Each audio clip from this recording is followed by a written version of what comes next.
Gênios geralmente contam com grandes histórias de superação, sejam pelas dificuldades que tiveram que enfrentar ao apresentar suas invenções para a comunidade científica, ou mesmo pela inadequação que enfrentaram durante a infância e adolescência. Pois fica evidente desde muito cedo que há algo de diferente e muito especial entre os grandes gênios da história humana.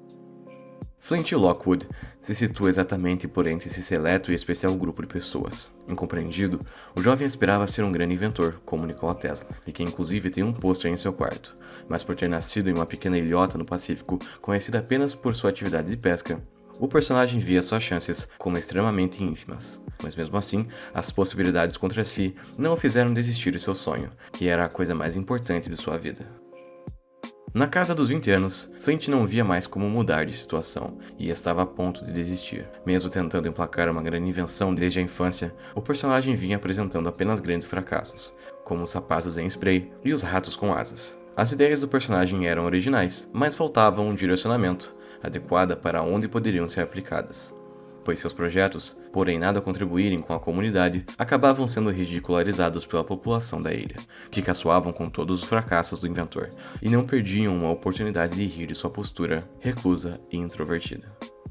A situação da própria ilha também não se encontrava muito melhor, pois mesmo conhecida como uma comunidade de pescadores de sardinha, a localidade viu suas exportações e vendas declinarem muito rapidamente devido à mudança repentina no gosto do público mundial, que subitamente decidiu que sardinhas são nojentas. Devido a essa crise do comércio, com o fechamento de fábricas e desemprego, a população teve também que lidar com um grande número de peixes na ilha, e para contornar a situação, passaram a se alimentar quase que exclusivamente de sardinhas, o que já estava fazendo com que todos ficassem com nojo do gosto de peixe e quisessem a qualquer custo ter refeições variadas e distintas.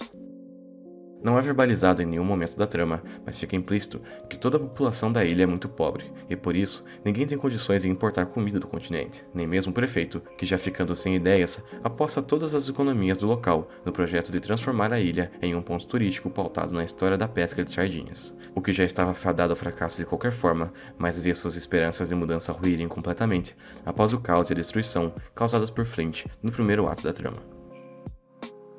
O grande insight do inventor se dá quando percebe que para conquistar o sucesso com sua novíssima invenção, precisa direcionar para um problema que afetava toda a sua comunidade. E pensando nisso, resolve criar uma máquina que através da avançadíssima engenharia molecular, consegue mutar a água em qualquer tipo de comida à sua escolha, bastando apenas ter feito o upload do código na máquina, que cuida de todo o resto. Apesar do aparente fracasso inicial, Flint acreditava que precisava apenas de uma maior fonte de energia para que a máquina funcionasse, e para conseguir isso, acaba ligando diretamente no gerador da cidade, o que provoca uma sobrecarga e faz com que a máquina decole até a estratosfera, onde havia um suprimento quase limitado de água, justamente acima da ilha. Apesar dos estragos provocados pela máquina, logo toda a população entra em um estado de euforia ao presenciar a primeira chuva de hambúrgueres da história, e ao ser acreditado como responsável pela invenção, Flint passa a ser verdadeiramente apreciado por todos da ilha, que fazem fila para realizar pedidos de novas refeições e receitas, que vão sendo atendidos inicialmente de muito bom grado por parte de Flint, o que o faz ficar muito feliz com toda a atenção e reconhecimento que vinha recebendo, mas também o tornaram alheio do perigo que uma sobrecarga da máquina causaria. Um pouco do passado de Flint chega a ser explorado no prólogo, retratando sua infância conflituosa. Genial desde muito cedo, o personagem sempre se viu sozinho, sem quaisquer perspectivas de fazer amigos, pois era incompreendido por todos os seus colegas de escola e até mesmo por pessoas adultas, sendo apenas a sua mãe o seu grande porto seguro, pois era a única capaz de entender o que se passava na mente do garoto. Após a morte da personagem, o que ocorre cerca de 10 anos antes do presente da trama, Flint se viu ainda mais sozinho e isolado, o que o faz inventar o tradutor de macaco para que pudesse ter ao menos a companhia do seu animal de estimação, Steve.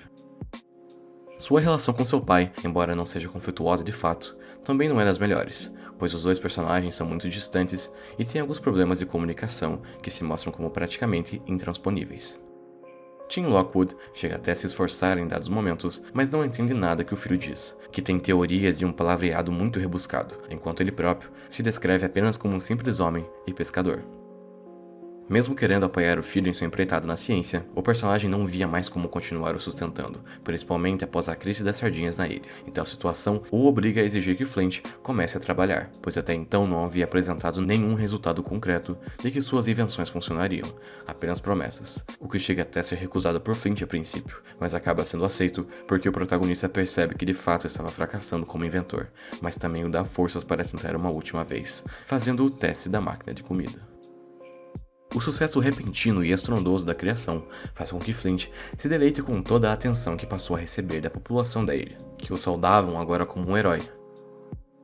Durante toda a sua vida, a humilhação que havia sofrido o havia tornado um garoto muito recluso, e principalmente após perder sua mãe, que era a única a apoiá-lo incondicionalmente, o personagem se viu completamente isolado, com tal situação mudando apenas o lançamento da máquina e por ter conhecido Sam, por quem se apaixona e se conecta quase que instantaneamente. A repórter tinha um objetivo muito semelhante ao de Flint, ser reconhecida, mas como repórter, e por seu profissionalismo e talento, é em lidar com a previsão do tempo, e não apenas por sua aparência, como vinha ocorrendo já há algum tempo. Quando se encontram na ilha, os personagens se conectam muito rapidamente, pois entendem a situação em que estavam, a carência no reconhecimento ao que faziam de melhor. Mas aos poucos, a convivência com alguém que realmente os fazia se sentir confortável sendo eles mesmos, os fez mudar, com Sam abandonando seu visual de garota de TV e Flint abandonando esse isolamento, mas principalmente a busca incessante pela atenção que havia conquistado e que a estava consumindo sua verdadeira personalidade. O sucesso havia mudado Flint, que não percebia quanto dano vinha sendo causado para o meio ambiente e para a ilha que tanto amava. A manipulação do prefeito, que só enxergava o potencial turístico da atração, havia ido longe demais em virtude disso. Um desastre se mostrava como cada vez mais iminente, segundo as projeções de Sam, que havia tentado fazer com que Flint percebesse o que estava acontecendo, mesmo ele se recusando a enxergar a realidade, pois queria continuar sendo reconhecido como um grande cientista, como havia acontecendo. Pois sentia que agora precisava disso para continuar, pois havia passado tempo demais no completo anonimato e sendo apenas ridicularizado. A mutação que a máquina e a comida passaram a sofrer durante a trama reflete também o comportamento dos próprios personagens que a criaram e a administraram. Mesmo iniciando a obra apenas querendo ajudar a população e seus vizinhos, Flint vai lentamente se tornando uma pessoa ambiciosa, que faz cada vez mais pedidos para a máquina, para que assim pudesse sustentar a sua popularidade em meio à população. Da mesma forma, o prefeito da cidade, que havia iniciado a trama já demonstrando ser um homem ganancioso e corrupto, enxerga no artefato a oportunidade de crescer e se tornar uma grande celebridade mundo afora, e por isso não dá limites à sua ganância, até mesmo assumindo o controle da máquina por algum tempo, ignorando completamente o perigo, pois a comilança deveria continuar. Felizmente, como se tratava de um verdadeiro herói, Flint percebeu a tempo, muito levado por Sam, que não poderia continuar com a máquina ativa, pois destruiria toda a ilha e faria com que todos ficassem sem casa. O personagem até tenta desligá-la através de seu laboratório, mas a ganância já havia cegado o prefeito, que impede que isso aconteça. O desastre meteorológico faz com que Flint precise se arriscar e muito possivelmente se sacrificar para pará-la. E sabendo de sua responsabilidade e aceitando que perderia tudo que havia conquistado através disso, o personagem parte para a atmosfera na companhia de seus amigos, fazendo a única coisa que lhe restava se quisesse prevalecer em sua carreira como cientista, mesmo que isso custasse o reconhecimento que havia conquistado e que tanto prezava. Foi necessário que Flint perdesse tudo o que havia conquistado nesse meio tempo para que percebesse que já tinha tudo o que precisava para ser feliz. Ao construir a máquina para agradar a população da ilha, ele tinha se afastado de quem realmente era, pois sua invenção e seus atos logo se mutaram para algo pautado unicamente pela busca pelo sucesso, e não pela ciência e pela solidariedade como havia sido inicialmente. Ao perder tudo, até mesmo sua ilha, o protagonista finalmente se dá conta de que não precisava de nada daquilo, não enquanto tivesse seu cérebro engenhoso, amigos que tanto admiravam, e um pai que, apesar de ter muitas dificuldades em dizer o quanto o apoiava e o amava, sempre estava ali por ele. Flint havia conquistado muito com a máquina, mas também algo muito mais valioso com o aprendizado. Uma família e um lar. Pela primeira vez em toda a sua vida, o personagem havia se sentido realmente aceito e situado em um lar. E diante disso, abriria mão de todo o sucesso que havia conquistado, pois mesmo para um homem da ciência, não havia nada mais importante do que a própria família e o reconhecimento daqueles mais próximos de si.